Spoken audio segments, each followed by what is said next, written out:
morning. You made it. It's Friday. Winding down the work week. Looking forward to the weekend. Hopefully looking forward to getting into the Lord's house on Sunday and worshiping Him, learning a little bit more about the truth.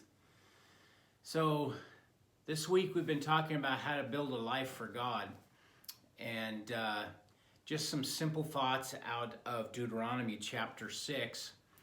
The final one is not so much about how to live a life for God, but what to expect when we do. This is kind of an amazing thought in this. So we're back in Deuteronomy chapter 6, and we're going to pick it up in verse 10, okay? In verse 10, remember, these are things that are being written and expressed before the nation of Israel was going into the promised land. So these were the attitudes that they needed to have. They needed to believe in God. They needed to have a love relationship with Him. And they needed to permeate their lives, every aspect of their lives, with Him in their life, teaching their children and just being a child of God in thought, in mind, and in practice, as much as humanly possible, every conscious moment of their life. And then in verse 10, it says this, "And it shall be, when the Lord thy God shall have brought thee into the land which he sware unto thy fathers, to Abraham, to Isaac, and to Jacob, to give thee great and goodly cities, which thou buildest not," in other words, which you did not build, "and houses full of all good things, which you did not fill, and wells dug which you did not dig, vineyards and olive trees which you did not plant, when thou shalt have eaten and be full. Then beware, lest you forget the Lord which brought thee up out of the land of Egypt, from the house of bondage." So what's the last part? Be prepared to be blessed. Be prepared to have a life overflowing with God's blessings. Now, got to put this in the proper context, okay? There's a group of people that we give them names, just to kind of identify them. We talk about the prosperity gospel, the name it and claim it people, that are preaching a gospel message that says, hey, you can have everything that you want in life right now, in this life right now.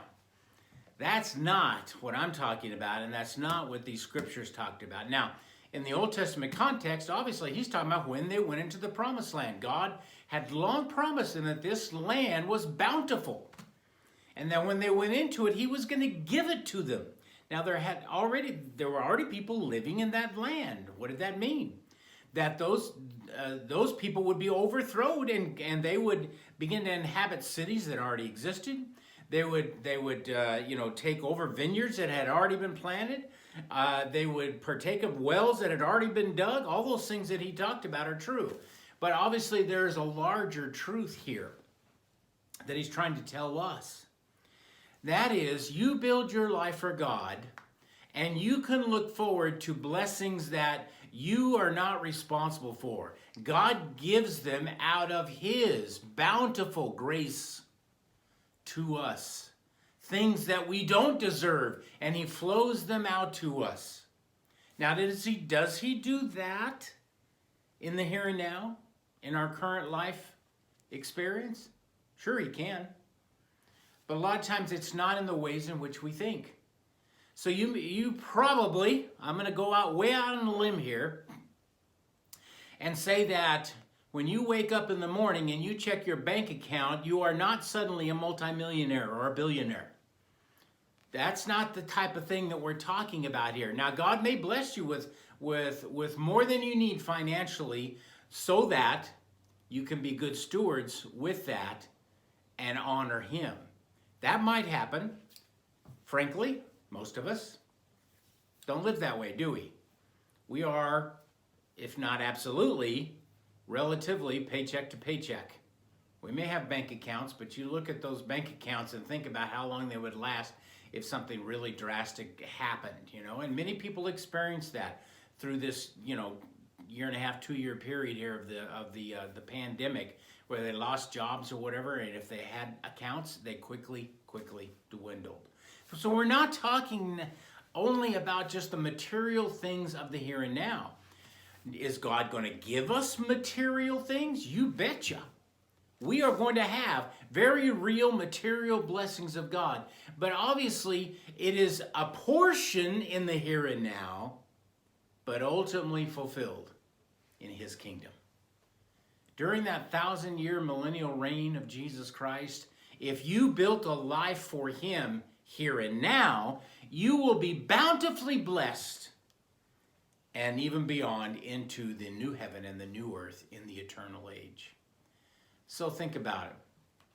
Where are your values? This is so important. It comes back to us in so many different ways over and over and over again. Where are my true values?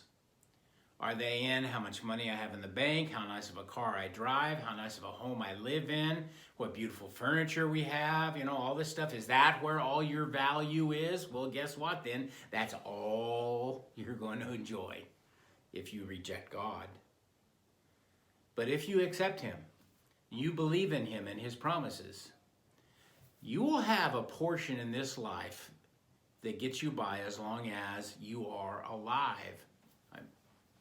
I'm not saying your life is always going to be comfortable, but God is going to, as long as he wants you alive on this earth, he's going to make sure that you stay alive on this earth to accomplish something for him.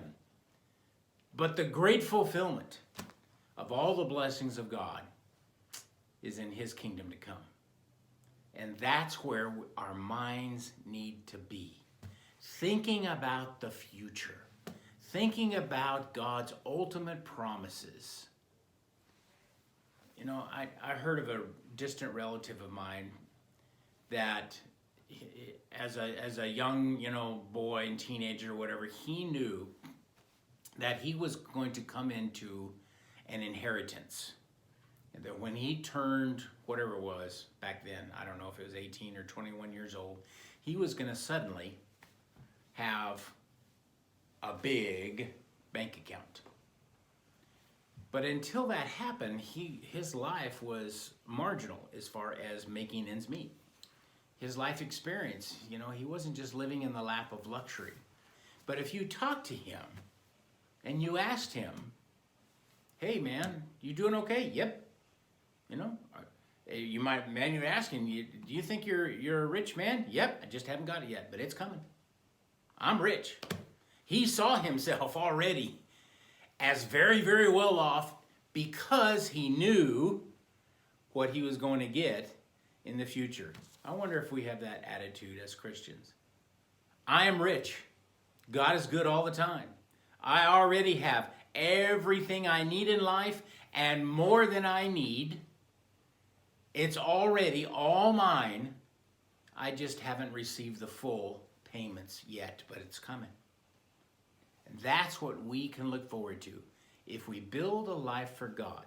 I'm not saying that if you don't build your life for God as a Christian, that you lose your salvation. I do not believe that. You keep your salvation, but you lose a whole lot of rewards, blessings of God that you could have otherwise if you simply begin to live your life acknowledging God, loving him as he loved you, and permeating your life with his presence, with his word, with his will. And then look forward to the blessings. He's going to take care of you day by day. But boy, we ain't seen nothing yet. All right. Thanks for watching. We'll see you next time.